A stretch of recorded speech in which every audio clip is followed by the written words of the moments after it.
प्यारे बच्चों, आप सबको भी स्वागत है।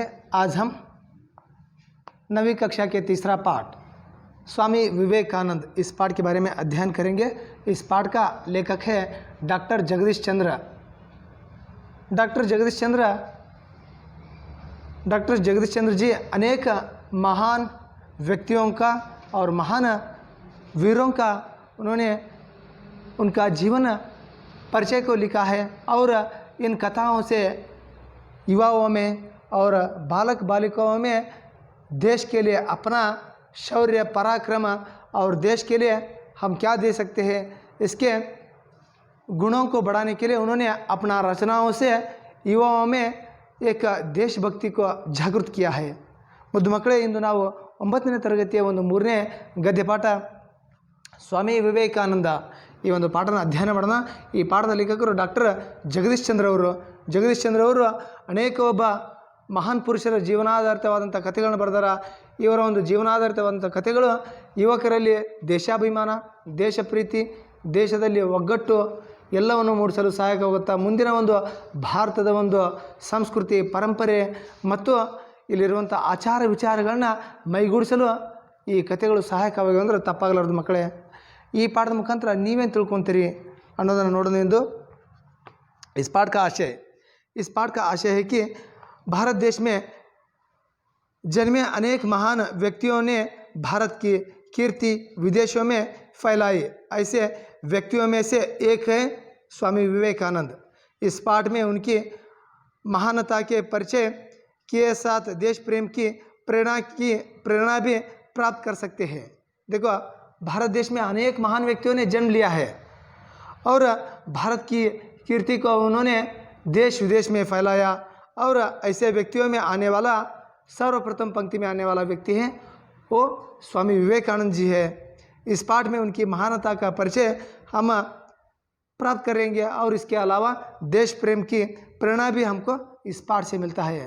ಮುದ್ದು ಮಕ್ಕಳೇ, ಭಾರತದ ಒಂದು ಭಾರತಾಂಬೆಯ ಮಡಿಲಲ್ಲಿ ಅನೇಕ ಮಹಾನ್ ಪುರುಷರು ಜನ್ಮ ತಾಳಿದ್ದಾರೆ।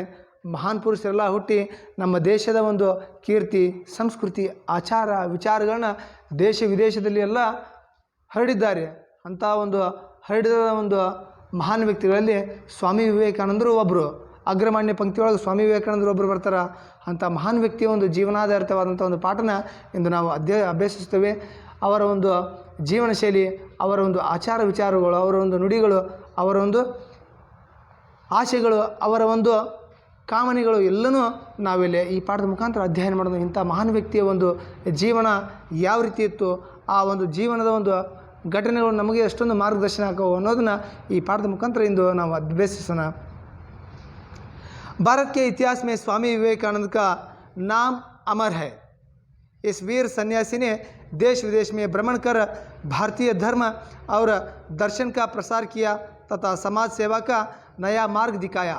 देखो, भारतीय इतिहास में स्वामी विवेकानंद का नाम वो तो अमर है और इनका नाम सुनते ही छोटे से बच्चे लेकर बूढ़े लोग भी उसके बारे में बोलते हैं, इसीलिए स्वामी विवेकानंद अमर है। देश विदेश में उन्होंने भ्रमण करते हुए यानी संचार करते हुए उन्होंने भारतीय धर्म और दर्शन का मतलब भारतीय परंपरा को उन्होंने प्रसार किया तथा समाज सेवा का एक नया मार्ग दिखाया। देखो, समाज सेवा में अपने आप को किस तरह अर्पित करना है इसका एक नया मार्ग दिखाने वाला व्यक्ति भी स्वामी विवेकानंद जी है। ಮುದ್ದು ಮಕ್ಕಳೇ, ಭಾರತದ ಒಂದು ಇತಿಹಾಸದೊಳಗೆ ನಾವು ತೆಗೆದು ನೋಡಿದಾಗ ಸ್ವಾಮಿ ವಿವೇಕಾನಂದರ ಹೆಸರು ಎಂದಿಗೂ ಏನಾಗಲ್ಲ, ಅಳಿಸಲು ಆಗೋದಿಲ್ಲ। ಆ ಮಹಾನ್ ವ್ಯಕ್ತಿನ ನಾವು ಹೆಸರು ಕೇಳಿದ್ರೆ ಒಂದು ಸಣ್ಣ ಮಗುವಿನಿಂದ ಹಿಡಿದು ವಯಸ್ಸಾದಂಥ ವೃದ್ಧನವರೆಗೂ ಹೇಳಿದಾಗ ಏನಾಗುತ್ತೆ, ಅವರ ಬಗ್ಗೆ ಮಾತುಗಳನ್ನ ಆಡ್ತಾರೆ। ಅಂಥ ಮಹಾನ್ ವ್ಯಕ್ತಿ ಯಾರಂದಾಗ ಸ್ವಾಮಿ ವಿವೇಕಾನಂದರು। ಇವರೊಬ್ಬ ವೀರ ಸನ್ಯಾಸಿಗಳು, ಜೊತೆಗೆ ದೇಶ ವಿದೇಶಗಳನ್ನು ಸಂಚರಿಸುತ್ತಾ ಭಾರತದ ಸಂಸ್ಕೃತಿ ಪರಂಪರೆ ಆಚಾರ ವಿಚಾರಗಳನ್ನ ಇಡೀ ಪ್ರಪಂಚಾದ್ಯಂತನೂ ಹರಡಿದರು ಅಂತ ಹೇಳ್ಬೋದು। ಜೊತೆಗೆ ಸಮಾಜ ಸೇವೆಯೊಳಗೆ ಯಾವ ರೀತಿ ಮಾಡಬೇಕು, ಸಮಾಜ ಸೇವೆನ ಹೊಸದಾದಂಥ ಒಂದು ರೀತಿಯೊಳಗೂ ಮಾಡ್ಬೋದು ಅನ್ನೋದನ್ನು ಮಾರ್ಗದರ್ಶನ ನೀಡಿದವರು ಯಾರಂದಾಗ ಅದು ಸ್ವಾಮಿ ವಿವೇಕಾನಂದ ಅಂದ್ರೆ ತಪ್ಪಾಗಲಾರದು ಮಕ್ಕಳೇ। ನಿಮಗೆ ಇನ್ನೊಂದು ಗೊತ್ತಿರ್ಬೋದು, ನಾವು ಸ್ವಾಮಿ ವಿವೇಕಾನಂದರ ಬಗ್ಗೆ ಹೇಳ್ತೀವಿ, ಉದಾಹರಣೆಗೆ ನಿಮ್ಮ ಮನೆಯೊಳಗೆ ನಾವು ಒಂದು ಮಾತು ಕೇಳ್ಬೋದು, ನಿಮ್ಮ ಅಪ್ಪಾಜಿ ಹೆಸರು ಏನಂದ್ರೆ ಹೇಳ್ತೀರಿ, ಅವ್ರ ಅಪ್ಪಾಜಿ ಹೆಸರು ಏನಂದ್ರೆ ಹೇಳ್ತೀರಿ, ನಿಮ್ಮ ಅಜ್ಜಾರ ಹೆಸರು, ಅಪ್ಪರ ಹೆಸರು ಅಂದ್ರೆ ಅದನ್ನು ಹೇಳ್ಬೋದು ಕೆಲವೊಂದಿಷ್ಟು ಮಕ್ಕಳು. ಆದ್ರೆ ಅಜ್ಜಾರ ಹೆಸರು ಅಂದ್ರೆ ಹೇಳೋದಿಲ್ಲ, ಸ್ತಬ್ಧಕ್ಕಿವಿ ನಾವು, ಒಂದು ಕ್ಷಣ ಮಾತು ಬರೋದಿಲ್ಲ. ಆದ್ರೆ ಅಜ್ಜರ ಕಾಲದೊಳಗೆ ಯಾರಿದ್ರು? ಸ್ವಾಮಿ ವಿವೇಕಾನಂದರಿದ್ದರು. ಅವ್ರ ಬಗ್ಗೆ ನಾವೇನು ಹೇಳ್ತೀವಿ ಈಗ ಮಾತಾಡ್ತೀವಿ. ಸ್ವಾಮಿ ವಿವೇಕಾನಂದರು ನಿಮ್ಮ ಅಜ್ಜಾರ ಕಾಲದೊಳಗೆ ಇದ್ದರು. ಅವ್ರ ಬಗ್ಗೆ ಹೇಳಂದ್ರೆ ಅವ್ರು ಇಷ್ಟರೊಳಗೆ ಹುಟ್ಟಿದ್ರು, ಅವ್ರ ತಂದೆ ತಾಯಿಗಳು ಇವರು ಅಂತ ಹೇಳ್ತೀವಿ. ಆದ್ರೆ ಇಲ್ಲಿ ನಿಮ್ಮ ಅಜ್ಜಾರ ಹೆಸರು ಕೇಳಿದ್ರೆ ಹೇಳೋದಿಲ್ಲ. ಯಾಕಂದ್ರೆ ಯಾವ ವ್ಯಕ್ತಿನ ನಾವು ನೆನೆಸ್ತೀವಿ ಅಂದಾಗ, ಯಾವ ವ್ಯಕ್ತಿ ಇತಿಹಾಸದ ಪುಟದೊಳಗೆ ಅಚ್ಚಳಿಯದಂಗೆ ಉಳಿತಾರಂದ್ರೆ, ಇತಿಹಾಸ ಪುಟದೊಳಗೆ ಅವ್ರ ಹೆಸರು ಶಾಶ್ವತವಾಗಿ ಉಳಿತೈತಂದ್ರೆ, ತಮ್ಮನ್ನು ತಾವು ಇಡೀ ಜೀವನನ ಸಮಾಜ ಸೇವೆಗೆ ತೊಡಗಿಸಿದಂಥ ವ್ಯಕ್ತಿಗಳು ಇತಿಹಾಸದ ಪುಟದೊಳಗೆ ಸ್ಥಿರಸ್ಥಾಯಿಯಾಗಿ ಉಳಿತಾರೆ. ನಮ್ಮ ಅಜ್ಜ ಏನು ಮಾಡಿದ್ರು ಅನ್ನೋದು ನಮ್ಗೆ ಗೊತ್ತಿಲ್ಲ. ಆದ್ರೆ ಅವ್ರ ಕಾಲದೊಳಗೆ ಸ್ವಾಮಿ ವಿವೇಕಾನಂದ ಇದ್ದರು, ಅವ್ರ ಹೆಸರು ನಾವೆಲ್ಲರೂ ಹೇಳ್ತೀವಿ. ಆ ಕಾರಣದಿಂದ ಸಮಾಜಕ್ಕೋಸ್ಕರ ನಾವೇನು ಮಾಡಿವಿ ಅನ್ನೋದನ್ನು ನಾವು ಹೇಳಿದಾಗ ನಾವು ಅಂಥ ಮಹಾನ್ ವ್ಯಕ್ತಿಗಳನ್ನ ಚಿರಕಾಲವಾಗಿ ನೆನಪಿಡ್ತೀವಿ ಅನ್ನೋಕ್ಕೆ ಒಬ್ಬ ನಿದರ್ಶನ ಯಾರಿದಾಗ ಅದು ಸ್ವಾಮಿ ವಿವೇಕಾನಂದರು. ನಮ್ಮ ಅಜ್ಜರ ಕಾಲದಾಗ ಯಾರಿದ್ರು? ಸ್ವಾಮಿ ವಿವೇಕಾನಂದರಿದ್ದರು. ಆದರೆ ಅವ್ರ ಬಗ್ಗೆ ನಮಗೇನೂ ಗೊತ್ತಿಲ್ಲ. ಆದ್ರೆ ಸ್ವಾಮಿ ವಿವೇಕಾನಂದರ ಬಗ್ಗೆ ಹೇಳಂದ್ರೆ ಪ್ರತಿಯೊಬ್ಬರು ಹೇಳ್ತೀವಿ, ಇಲ್ಲ ಇವರು ಕಲ್ಕತ್ತಾದಾಗ ಹುಟ್ಟಿದ್ರು, ಇವ್ರ ತಂದೆ ತಾಯಿ ಹೆಸರು ಹೇಳ್ತೀವಿ, ಇವ್ರು ಶಿಕ್ಷಣ ಎಲ್ಲಿ ಪಡೆದ್ರು ಅಂತ ಹೇಳ್ತೀವಿ, ಅವ್ರ ಗುರುಗಳು ಯಾರು ಅಂತ ಹೇಳ್ತೀವಿ, ಜೊತೆಗೆ ಅವ್ರು ಎಲ್ಲಿ ಹೋಗಿ ಭಾಷಣ ಮಾಡಿದ್ರು, ಎಷ್ಟನೇ ವಯಸ್ಸಿಗೆ ಸ್ವರ್ಗಸ್ಥರಾದರು ಎಲ್ಲನೂ ಹೇಳ್ತೀವಿ. ಆದರೆ ನಮ್ಮ ಅಜ್ಜ ಹೆಂಗಿದ್ದ, ಏನು ಮಾಡ್ತಿದ್ದ, ಹೆಂಗೆ ತೀರ್ಕೊಂಡ್ರು ಅಂತ ಕೇಳಿದ್ರೆ ಒಬ್ರಿಗೂ ಅವ್ರ ಹೆಸರು ಸತಿ ಗೊತ್ತಿಲ್ಲ, ಇನ್ನು ಅವ್ರು ಏನು ಮಾಡಿದ್ರು ಅನ್ನೋದು ಗೊತ್ತಿಲ್ಲ. ಆ ಕಾರಣಕ್ಕೆ ಯಾವ ವ್ಯಕ್ತಿ ಸಮಾಜಕ್ಕೆ ತನ್ನಂತ ಅರ್ಪಿಸ್ಕೊಂಡಿರ್ತಾನೆ ಆ ವ್ಯಕ್ತಿ ಸಮಾಜದ ಒಂದು ಪುಟದೊಳಗೆ, ಸಮಾಜದ ಅಗ್ರಮಾನ್ಯ ಪಂಕ್ತಿಯೊಳಗೆ ಚಿರಸ್ಥಾಯಿಗೆ ಉಳಿತನಕ್ಕೆ ಒಂದು ಉದಾಹರಣೆ ಯಾರಂದಾಗ ಅದು ಸ್ವಾಮಿ ವಿವೇಕಾನಂದರು. स्वामी विवेकानंद का जन्म 12 जनवरी 1863 में कलकत्ता के कायस्था घराने में हुआ था। उनके बचपन का नाम नरेंद्र देव था।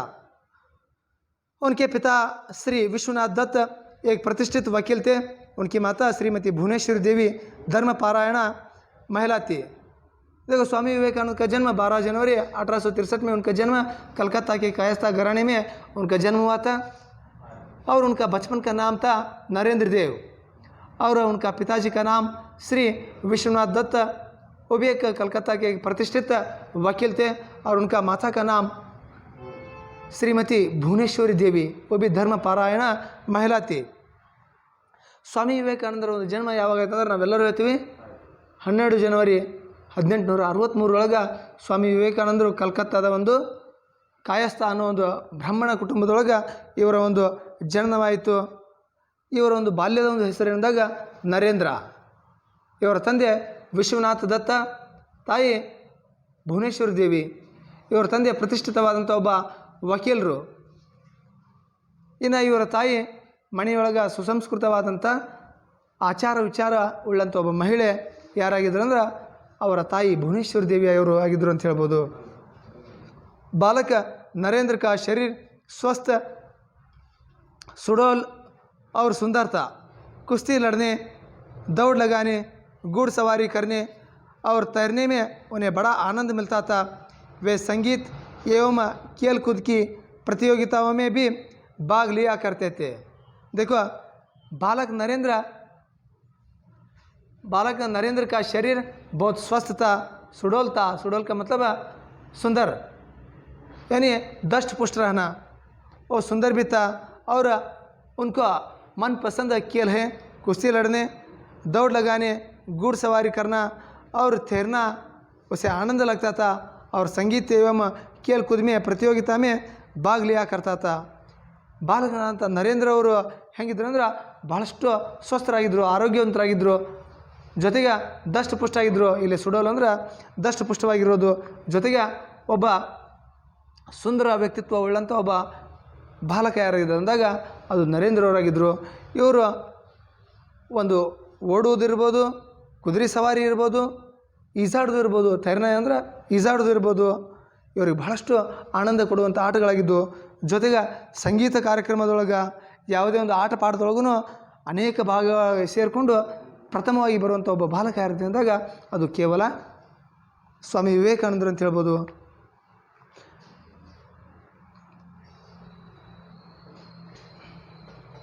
नरेंद्र आरंभ से ही पढ़ाई लिखाई में बड़े तेज थे। वे अपने स्कूल में सर्वप्रथम रहा करते थे। एंट्रेंस परीक्षा में भी वे प्रथम श्रेणी में उत्तीर्ण हुए थे। बीए की उपाधि यानी परीक्षा पास करने के बाद उन्होंने कानून का अध्ययन प्रारंभ किया। इसी बीच में उनके पिता का देहांत हो गया। देखो, नरेंद्र प्रारंभ से यानी जब वो छोटा बच्चा था, वह आरंभिक शिक्षा पाने का शुरू किया था, तब से वो बहुत होशियार लड़का था और पढ़ने लिखने में बहुत तेज थे। अपने स्कूल में सर्वप्रथम परीक्षा में रहने वाला लड़का था। वो सिर्फ स्वामी विवेकानंद था और एंट्रेंस परीक्षा में भी वो प्रथम श्रेणी में उत्तीर्ण हो गया था। और बीए की परीक्षा पास करने के बाद उन्होंने कानून अध्ययन शुरू किया था।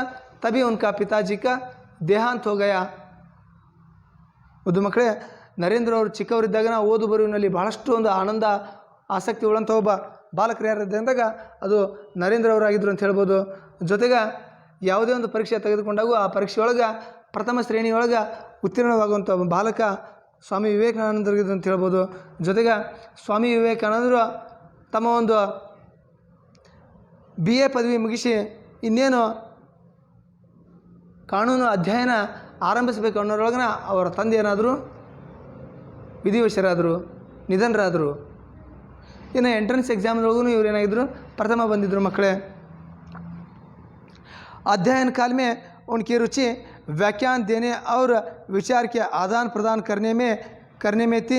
इसी कारण उन्होंने अपने कॉलेज में एक व्याख्यान समिति बनाई थी और कई प्रतियोगिताओं का आयोजन भी किया था.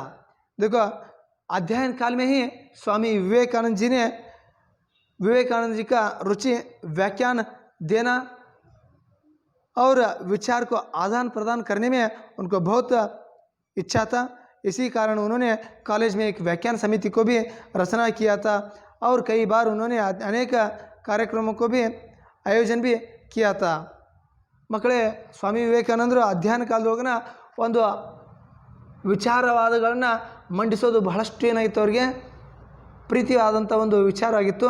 ಆ ಕಾರಣದಿಂದ ಕಾಲೇಜಿನ ಒಂದು ಅಧ್ಯಯನದಲ್ಲಿ ಒಂದು ವ್ಯಾಖ್ಯಾನ ಸಮಿತಿ ರಚನೆ ಮಾಡಿದರು ವಿವೇಕಾನಂದರು. ಆ ಒಂದು ವ್ಯಾಖ್ಯಾನ ಸಮಿತಿ ಮುಖಾಂತರ ಅನೇಕ ಒಂದು ಆಚಾರ ವಿಚಾರಗಳನ್ನ ತಾವು ಮತ್ತೊಬ್ಬರಿಗೆ ಹೇಳೋದು, ಅವರಿಂದ ಆ ವಿಚಾರಗಳನ್ನ ತಾವು ಪಡೆಯೋದು ಮಾಡ್ತಿದ್ರು. ಈ ರೀತಿಯಾಗಿ ಕಾಲೇಜಿನ ಒಂದು ಕಾಲದೊಳಗನ ಒಂದು ವ್ಯಾಖ್ಯಾನ ಸಮಿತಿ ರಚನೆ ಮಾಡಿ ಅನೇಕ ಒಂದು ಕಾರ್ಯಕ್ರಮಗಳನ್ನು ಸದ್ಯ ಅವರು ಕೈಗೊಂಡಿದ್ರು ಅಂತ ಹೇಳ್ಬೋದು. पाश्चात्य विज्ञान, पेज खोलिए अगला. पाश्चात्य विज्ञान तथा दर्शन का भी उन्होंने अध्ययन किया था. देखो, उन्होंने केवल हमारा देश की संस्कृति आचार विचार को अध्ययन नहीं किया, बल्कि उन्होंने पाश्चात्य विज्ञान को भी यानी तत्वज्ञान को भी उन्होंने अध्ययन किया था. स्वामी विवेकानंद केवल ನಮ್ಮ ದೇಶದ ಒಂದು ಸಂಪ್ರದಾಯ, ತತ್ವ, ವಿಚಾರ, ವೇದಾಂತ, ತರ್ಕಶಾಸ್ತ್ರಗಳನ್ನ, ವೇದಗಳನ್ನ ಅಧ್ಯಯನ ಮಾಡಲಿಲ್ಲ. ಬೇರೆ ದೇಶಗಳ ಒಂದು ಪರಂಪರೆ, ಆಚಾರ ವಿಚಾರಗಳನ್ನು ಏನು ಮಾಡಿದ್ರು, ಅವರು ವಿಮರ್ಶಾತ್ಮಕವಾಗಿ ಅಧ್ಯಯನ ಮಾಡಿದರು. ಮಕ್ಕಳೇ, किशोरावस्था से ही नरेंद्र दार्शनिक एवं धार्मिक विचारों में तल्लीन रहते थे. एक दिन नरेंद्र रामकृष्ण परमहंस के पास पहुँचे और अपनी जिज्ञासा उन्हें कह सुनाई. रामकृष्ण परमहंस ने नरेंद्र को अपना शिष्य स्वीकार किया. देखो, किशोरावस्था में उनको एक दार्शनिक विचार में बहुत तल्लीन रहते थे स्वामी विवेकानंद. दार्शनिक विचार यानी अनेक आध्यात्मिक विचारों में वो तल्लीन रहता था. इसलिए स्वामी विवेकानंद एक बार रामकृष्ण परमहंस के पास गया और अपने जिज्ञासाओं को उन्होंने स्वामी विवेकानंद जी ने रामकृष्ण परमहंस के पास अपना जिज्ञासाओं को बताया और उन्होंने उसका परिहार भी बताया. बाद में नरेंद्र जी रामकृष्ण परमहंस के एक प्रिय शिष्य बनकर वहाँ रहने लगा. ಈ ರೀತಿಯಾಗಿ ಒಂದು ಕಿಶೋರಾವಸ್ಥೆ ಒಳಗಿನ ಒಂದು ಆಧ್ಯಾತ್ಮಿಕ ವಿಚಾರಗಳು ಸ್ವಾಮಿ ವಿವೇಕಾನಂದರಲ್ಲಿ ಕಾಡ್ತಿದ್ವು. ಯಾವ್ಯಾವ ಅಂತಂದ್ರೆ ಇಲ್ಲಿ ಪುಕ್ಕದಲ್ಲಿ ಕೊಟ್ಟಿಲ್ಲ ಮಕ್ಕಳೇ. ಆ ಒಂದು ವಿಚಾರಗಳು ಯಾವ್ಯಾವ ಅಂದಾಗ, ಮೈ ಕೌನ್ ಹೂँ, ನಾನು ಯಾರು, ಕहाँ से आया हूँ, ನಾ ಎಲ್ಲಿ ಯಾಕೆ ಬಂದೀನಿ, ಮರನೆ ಕೆ ಬಾದ್ ಕहाँ जाता हो, ಮರಣ ಹೊಂದಿದ ನಂತರ ನಾ ಎಲ್ಲಿ ಹೋಗ್ತೀನಿ ಅನ್ನೋ ಈ ಒಂದು ಆಧ್ಯಾತ್ಮಿಕ ವಿಚಾರಗಳು ಸ್ವಾಮಿ ವಿವೇಕಾನಂದರಲ್ಲಿ काटतिद्ವು। कई महान विद्वांसों ने इनके इस प्रश्न के बारे में उन्होंने उनसे विचार किया। अनेक ಒಂದು ದಾರ್ಶನಿಕರಲ್ಲಿ ತನ್ನ ಒಂದು ವಿಚಾರಗಳನ್ನ ಕೇಳಿದಾಗ ಯಾರೂ ಒಬ್ಬರು ಈ ಒಂದು ವಿಚಾರಗಳಿಗೆ ಉತ್ತರ ನೀಡಲಿಲ್ಲ। ಆದರೆ ಸ್ವಾಮಿ ವಿವೇಕಾನಂದರು ರಾಮಕೃಷ್ಣ ಪರಮಹಂಸರ ಬಳಿ ಹೋಗಿ ತಮ್ಮ ಒಂದು ಮನದ ಒಂದು ಇಚ್ಛೆಗಳನ್ನ ಕೇಳಿದಾಗ ಆ ಒಂದು ವಿಚಾರಧಾರೆಗಳಿಗೆ ಸ್ಪಂದಿಸಿದವರು ಯಾರಂದಾಗ ಅದು ಕೇವಲ ರಾಮಕೃಷ್ಣ ಪರಮಹಂಸರು। ಅವರ ಎಲ್ಲ ಒಂದು ಸಮಸ್ಯೆಗಳಿಗೆ ಉತ್ತರ ನೀಡಿದರು, ಜೊತೆಗೆ ಸ್ವಾಮಿ ವಿವೇಕಾನಂದರನ್ನ ತಮ್ಮ ಶಿಷ್ಯರನ್ನಾಗಿ ಸ್ವೀಕಾರ ಮಾಡಿದರು ಅಂತಂದು ನಾವಿಲ್ಲಿ ಹೇಳ್ಬೋದು।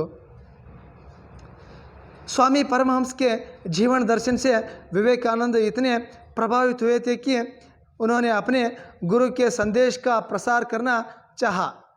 जनता को सत्य की राह दिखाने के लिए सितंबर सन 1893 को उन्होंने संयुक्त राज्य अमेरिका गए। उस समय वहाँ शिकागो नगर में सर्वधर्म सम्मेलन हो रहा था।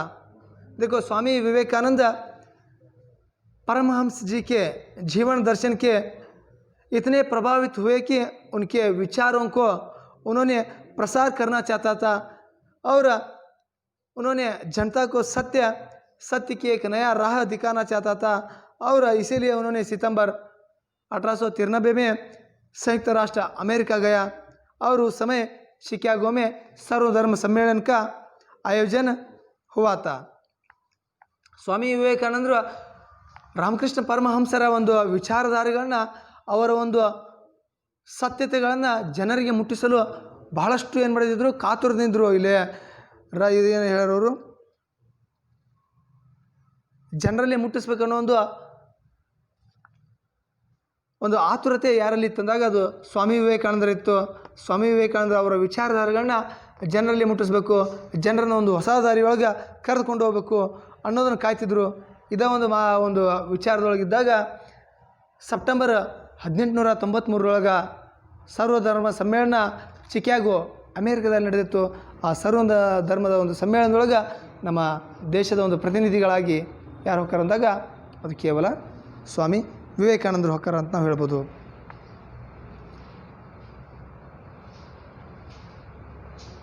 इस महासभा में विवेकानंद ने भारतीय धर्म और तत्वज्ञान पर भाषण दिया। उनका भाषण बड़ा गंभीर एवं हृदय स्पर्शी था। उनकी वाणी सुनकर श्रोतागण मुग्ध हो गए। कुछ समय तक वे अमेरिका में ही रहे और अपने भाषणों द्वारा लोगों को त्याग और संयम का पाठ बढ़ाया। इसके बाद में वे इंग्लैंड और स्विट्ज़रलैंड भी गए और वहाँ उन्होंने सत्य और धर्म का प्रसार कर भारत के गौरव को बढ़ाया। उनके विदेशी स्वामी जी के शिष्य बन गए। उनमें से कुमारी मार्गरेट एलिजाबेथ का नाम उल्लेखनीय है, जो स्वामी जी की अनुयायिनी बनकर सिस्टर निवेदिता नाम से संसार में प्रसिद्ध हुई। देखो, विश्व सर्वधर्म सम्मेलन में स्वामी विवेकानंद ने भारतीय धर्म और तत्वज्ञान पर उन्होंने भाषण दिया। वो भाषण बहुत गंभीर था। ये भाषण सुनकर वहाँ सुनने वाला श्रोतृगण बहुत मंत्रमुग्ध हो गया और ये भाषण भी बहुत गंभीर और हृदयस्पर्शी भाषण था। उनकी भाषण में सभी जनता मंत्रमुग्ध हो गया और कुछ समय तक स्वामी विवेकानंद जी अमेरिका में ही रहा और वहाँ उन्होंने लोगों में त्याग और संयम का पाठ बढ़ाया। इसके अलावा बाद में उन्होंने इंग्लैंड और स्विट्ज़रलैंड में गया, वहाँ भी उन्होंने हमारा देश के सत्य और धर्म का प्रसार किया। इसके बाद स्वामी विवेकानंद को विदेश में अनेक शिष्य बन गए। वहाँ उनमें एक सर्वप्रथम में आने वाला शिष्य है वो कुमारी मार्गरेट एलिजाबेथ है और वो स्वामी जी के अनुयायिनी बनकर उनका नाम अलग बन गया। सिस्टर निवेदिता नाम से वो बहुत विख्यात हो गया। ಮುದ್ದು ಮಕ್ಕಳೇ, ಸ್ವಾಮಿ ವಿವೇಕಾನಂದರು ಅಂದು 1893 ನಮ್ಮ ಒಂದು ಅಮೇರಿಕಾದ ಒಂದು ದೇಶದೊಳಗೆ ಸರ್ವಧರ್ಮ ಸಮ್ಮೇಳನದಲ್ಲಿ ಭಾಷಣ ಮಾಡಿದರು. ಆ ಭಾಷಣ ನಮ್ಮ ಭಾರತದ ಒಂದು ಧರ್ಮ ಮತ್ತು ತತ್ವಜ್ಞಾನದ ಒಂದು ವಿಚಾರಧಾರೆಗಳನ್ನ ಜನರಲ್ಲಿ ಮೂಡಿಸಿದರು. ಅದುವರೆಗೂ ಸ್ವಾಮಿ ವಿವೇಕಾನಂದರಿಗೆ ಅವರು ಒಂದು ಭಾಷಣ ಕೊಡೋಲ್ಲ ಅಂದಿದ್ರು. ಆದರೆ ಸ್ವಾಮಿ ವಿವೇಕಾನಂದರು ಯಾವುದೇ ಒಂದು ಸಂಸ್ಥೆಯ ಮುಖಾಂತರ ಆ ಒಂದು ಸಭೆಗೆ ಆಯೋಜಿತರಾಗಿ ಹೋಗಿದ್ದಲ್ಲ, ಆ ಕಾರಣದಿಂದ ಅವರಿಗೆ ಅಲ್ಲಿ ಭಾಷಣ ಮಾಡೋಕ್ಕೆ ಕೊಡಲಿಲ್ಲ. उन्होंने कोई एक संघ संस्था से एक प्रतिनिधि बनकर वहाँ नहीं गया था, इसीलिए उनको भाषण देने के लिए भी वहाँ सिद्ध नहीं था. ಅಲ್ಲಿವರೆಗೂ ಅವ್ರು ಯಾವುದೇ ಒಂದು ಸಂಘ ಸಂಸ್ಥೆ ಒಬ್ಬ ಮುಖಂಡನಾಗಿ ಹೋಗಿದ್ದಿಲ್ಲ. ಆ ಕಾರಣದಿಂದ ಅವ್ರಿಗೆ ಮಾತಾಡೋಕ್ಕೂ ಏನೋ ಒಂದು ಸಮಯ ಕೊಟ್ಟಿದ್ದಿಲ್ಲ. बाद में उनको केवल 2 मिनट बात करने के लिए बताया. ಕೇವಲ 2 ನಿಮಿಷಗಳ ಮಾತ್ರ ಮಾತಾಡು ಅಂತಂದು ಸ್ವಾಮಿ ವಿವೇಕಾನಂದರಿಗೆ ಹೇಳಿದರು. स्वामी विवेकानंद ने 2 मिनट को समय लेकर अपना भाषण शुरू किया. 2 घंटे तक उन्होंने भाषण किया. ಕೇವಲ 2 ನಿಮಿಷಗಳ ಕಾಲ ಭಾಷಣ ಮಾಡ್ತೀನಿ ಅಂತಂದು ಸಮಯ ತೆಗೆದುಕೊಂಡರು. 2 ನಿಮಿಷದ ಒಂದು ಸಮಯ 2 ಗಂಟೆಗಳ ಕಾಲ ಸುದೀರ್ಘವಾಗಿ ತಮ್ಮ ವಿಚಾರಧಾರೆಗಳನ್ನ, ಭಾರತೀಯ ಒಂದು ಧರ್ಮ ಮತ್ತು ತತ್ವಜ್ಞಾನದ ಅಡಿಯೊಳಗ ಇರುವಂಥ ವಿಚಾರಧಾರೆಗಳನ್ನ ಜನರಿಗೆ ಮನಸ್ಸು ಮುಟ್ಟು ಹಾಗೆ ವಿಮರ್ಶಾತ್ಮಕವಾಗಿ ಅಲ್ಲಿ ಸ್ವಾಮಿ ವಿವೇಕಾನಂದ ಹೇಳಿದರು. ಅದು ಎಷ್ಟೊಂದು ಗಂಭೀರವಾಗಿತ್ತಂದ್ರೆ ಸೂಜಿ ಬಿದ್ದರೆ ಶಬ್ದ ಆಗೋಂಗಿತ್ತು. ಅಷ್ಟೊಂದು ಶಾಂತಚಿತ್ತವಾಗಿ ಆ ಒಂದು ಇಡೀ ಸಭೆ ಕೂಡಿತ್ತು ಅಂತ ಹೇಳ್ಬೋದು. ಜೊತೆಗೆ ಪ್ರತಿಯೊಬ್ಬರ ಒಂದು ಹೃದಯ ಮಿಡಿಯುವಾಗೆ ಇರುವಂಥ ಒಂದು ಮಾತುಗಳು ಆ ಒಂದು ಜನರಲ್ಲಿ ಮೂಡಿತ್ತು ಅಂತ ಹೇಳಿದರೆ ತಪ್ಪಾಗಲಾರ್ದು. ಪ್ರತಿಯೊಬ್ಬ ಕೇಳಿದಂಥ ಜನ ಎಂಥ ವಿಚಾರಗಳು, ಅದ್ಭುತವಾದಂಥ ನುಡಿಗಳು ಅನ್ನೋ ಹಾಗೆ ಆ ವಿಚಾರಗಳಿದ್ದು. ಈ ಮಾತುಗಳಿಂದ ಅಲ್ಲಿ ಅವರೊಂದು ಶಿಷ್ಯರು ಬೆಳೆದರು. ಆ ಕಾರಣದಿಂದ ಅವ್ರನ್ನ ಕೆಲವೊಂದು ದಿನಗಳ ಕಾಲ ಅಮೇರಿಕದಲ್ಲಿ ಉಳಿಸ್ಕೊಂಡ್ರು. ಅಮೇರಿಕದೊಳಗೆ ಉಳ್ಕೊಂಡು ಸ್ವಾಮಿ ವಿವೇಕಾನಂದರು ಅಲ್ಲಿ ಸತ್ಯ, ತ್ಯಾಗ ಮತ್ತು ಸಂಯಮ ಅಂದ್ರೆ ಶಾಂತಿ, ತ್ಯಾಗ ಮತ್ತು ಶಾಂತಿಯ ಒಂದು ವಿಚಾರಧಾರೆಗಳನ್ನ ಜನರಲ್ಲಿ ಬೆಳೆಸಿದ್ರು ಅಂತ ಹೇಳ್ಬೋದು. ಜೊತೆಗೆ ಇನ್ನೊಂದಷ್ಟು ಕೆಲವು ದಿನಗಳ ಕಾಲ ಅವರು ಇಂಗ್ಲೆಂಡ್ ಮತ್ತು ಸ್ವಿಟ್ಜರ್ಲ್ಯಾಂಡಿಗೆ ಹೋದರು. ಅಲ್ಲಿ ಧರ್ಮ ಮತ್ತು ಸತ್ಯದ ಬಗ್ಗೆ ವಿಚಾರಗಳನ್ನ ತಿಳಿಸಿದರು. ಈ ರೀತಿಯಾಗಿ ನಮ್ಮ ದೇಶದ ಒಂದು ಕೀರ್ತಿ, ಗೌರವ ಮತ್ತು ದೇಶದ ಒಂದು ದೇಶಾಭಿಮಾನ ಜನರಲ್ಲಿ ಜಾಗೃತಿ ಮೂಡಿಸಿದರು. ಮಕ್ಕಳೇ, ಇವರಿಗೆ ಅನೇಕ ಒಂದು ವಿದೇಶಿಗರ ಒಂದು ಶಿಷ್ಯರು ಬೆಳೆದರು. ಆ ಒಂದು ಶಿಷ್ಯರಲ್ಲಿ ಕುಮಾರಿ ಮಾರ್ಗ್ರೆಟ್ ಎಲಿಜಬೆತ್ ಅನ್ನೋರು ಒಬ್ಬರು. ಇವರು ಮುಂದೆ ಮತ್ತೊಂದು ಹೆಸರಿನಿಂದ ಪ್ರಖ್ಯಾತಕರ, ಅದು ಸಿಸ್ಟರ್ ನಿವೇದಿತಾ ಅನ್ನೋ ಹೆಸರಿನಿಂದ ಇಡೀ ಒಂದು ಜಗತ್ತಿನಾದ್ಯಂತ ಸ್ವಾಮಿ ವಿವೇಕಾನಂದರ ವಿಚಾರಗಳನ್ನ ಪ್ರಸಾರ ಮಾಡ್ತಾ ಪ್ರಸಿದ್ಧರಾದರು ಅಂತ ನಾವು ಹೇಳ್ಬೋದು. स्वामी विवेकानंद ने भारत में भी भ्रमण करके भारतीय संस्कृति और सभ्यता का सदुपदेश दिया. उन्होंने अंधविश्वास तथा रूढ़ियों को हटाकर धर्म का वास्तविक मर्म समझाया. साधु सन्यासी वर्गों को भी उन्होंने शांति प्राप्त करने का नया मार्ग बताया. वहाँ था दीन दुखी जनों की सेवा और सहायता का मार्ग. देखो, केवल उन्होंने देश विदेश में भ्रमण नहीं किया, बल्कि उन्होंने हमारा भारत में भी उन्होंने भ्रमण किया. भारत के चारों तरफ उन्होंने भ्रमण किया और भारतीय संस्कृति और सभ्यता का उन्होंने विचारों को जनता को बताया और जनता में रहने वाला अंधविश्वास, रूढ़ियों को हटाकर एक मार्मिकता, एक वास्तविकता को उन्होंने बताया. और साधु संतों को भी उन्होंने बताया, जब तब करने छोड़ दो, आपको जब मुक्ति मिलता है, दीन दुखियों का आप सेवा करते हैं ना, तभी आपको मुक्ति का एक नया मार्ग स्वामी विवेकानंद ने उन लोगों को बताया. ಕೇವಲ ಸ್ವಾಮಿ ವಿವೇಕಾನಂದರು ದೇಶ ವಿದೇಶಗಳಲ್ಲಿ ಅಷ್ಟೇ ಸಂಚರಿಸಲಿಲ್ಲ. ನಮ್ಮ ದೇಶದ ತುಂಬೆಲ್ಲನೂ ಏನು ಮಾಡಿದ್ರು, ಅವರು ಸಂಚಾರ ಮಾಡಿದರು. ದೇಶದ ಮೂಲೆ ಮೂಲೆಗಳಿಗೂ ತಮ್ಮ ಒಂದು ವಿಚಾರಧಾರೆಗಳನ್ನ ಜನರಲ್ಲಿ ಮೂಡಿಸುತ್ತಾ ಹೋದರು. ಜೊತೆಗೆ ಭಾರತೀಯ ಒಂದು ಸಂಸ್ಕೃತಿ, ಸಭ್ಯತೆ ಎಲ್ಲನೂ ಜನರಲ್ಲಿ ಬೆಳೆಸೋಕ್ಕೆ ಪ್ರಯತ್ನ ಪಟ್ಟರು ಅಂತ ಹೇಳ್ಬೋದು. ಜೊತೆಗೆ ನಮ್ಮ ಭಾರತೀಯ ಜನರಲ್ಲಿರುವಂಥ ಅಂಧವಿಶ್ವಾಸಗಳು, ರಾತ್ರಿ ಕತ್ತಿದ್ದಲ್ಲಿ ಹೋಗ್ಬೇಡ, ದೇವಿಗೆ ಅಡ್ಡಾಡ್ತಿರ್ತಾವೆ, ಹುಂಚಿಗಿಡದ ಮಕ್ಕೋಬೇಡ, ದೇವ ನಿನಗೆ ಬಡ್ಕೊಂಡ್ಬಿಡ್ತೈತಿ ಅನ್ನೋ ಒಂದು ವಿಚಾರಗಳಾಯ್ತು. ಜೊತೆಗೆ ಕ್ವಾಣನ ಬಲಿ ಕೊಡೋದು, ದನ ಬಲಿ ಕೊಡೋದು, ಇವೆಲ್ಲನೂ ಬಿಡಬೇಕು, ಪ್ರಾಣಿ ಹಿಂಸೆ ಮಾಡೋದನ್ನು ಬಿಡಬೇಕು ಅಂತ ಹೇಳಿದರು. ಜೊತೆಗೆ ಸಾಧು ಸಂತರಿಗೆ ತಪಸ್ಸು ಮಾಡಿ ನಾವು ಮುಕ್ತಿ ಪಡಿತೀವಿ ಅಂತಿದ್ರಲ್ಲ, ಅಂಥ ಜನರು ಹೇಳಿದರು, ನೀವು ತಪಸ್ಸು ಮಾಡೋದು ಬಿಡ್ರಿ, ನಿಮಗೆ ಏನಾದರೂ ಜೀವನಕ್ಕೆ ಮುಕ್ತಿ ಸಿಗಬೇಕಂದ್ರೆ ಯಾವುದೇ ಒಬ್ಬ ವ್ಯಕ್ತಿ ಕಷ್ಟದೊಳಗಿರುವಂಥವ್ರಿಗೆ, ಅಂಗವಿಕಲರಿಗೆ, ಅನಾಥರಿಗೆ ಸೇವೆ ಮಾಡಿರಿ, ಆಗ ನಿಮಗೇನು ಕೊಡ್ತಾನೆ ಪರಮಾತ್ಮ, ಜೀವನಕ್ಕೆ ಒಂದು ಮುಕ್ತಿ ಕೊಡ್ತಾನೆ ಅನ್ನೋ ಒಂದು ಸಂದೇಶನೂ ಸ್ವಾಮಿ ವಿವೇಕಾನಂದರಲ್ಲಿ ತಿಳಿಸಿದ್ರು ಅಂದ್ರೆ ತಪ್ಪಾಗಲಾರ್ದು ಮಕ್ಕಳೇ. स्वामी विवेकानंद ने समाज सेवा को परमात्मा की सच्ची सेवा बताया। वे स्वयं भी समाज सेवा में लग जाते हैं। सन 1897 में प्लेग और अकाल से पीड़ित भारतवासियों की उन्होंने बड़ी तन्मयता से सेवा की।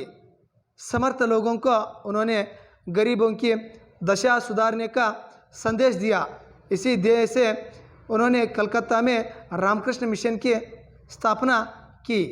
देखो, स्वामी विवेकानंद ने समाज सेवा में सेवा को परमात्मा की एक सच्ची सेवा बतलाया है, और केवल उन्होंने नहीं बताया बल्कि अपने आप को भी समाज सेवा में भाग लेकर उनको समझाया कि आप भी समाज सेवा का पालन करो, इस तरह बताया।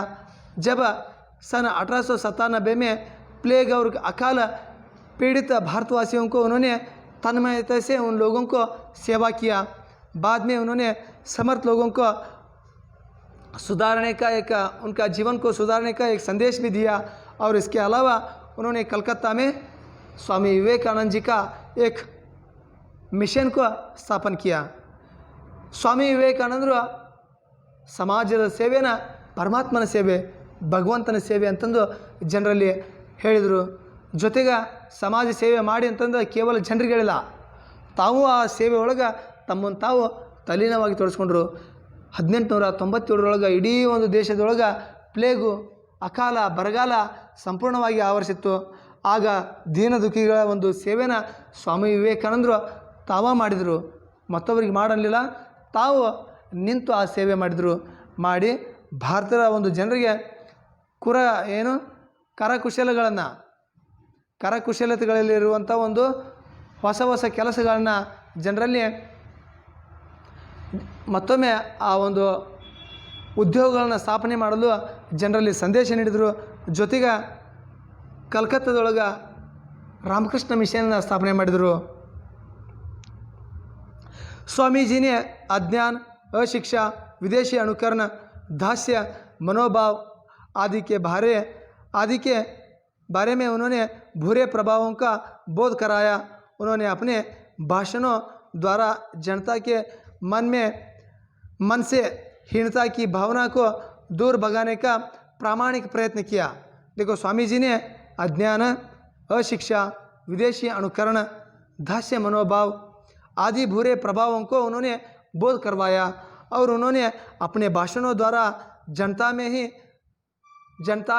जनता के मन में रहने वाला हीन भावनाओं को दूर करने यानी मिटाने को उन्होंने प्रामाणिक प्रयत्न किया।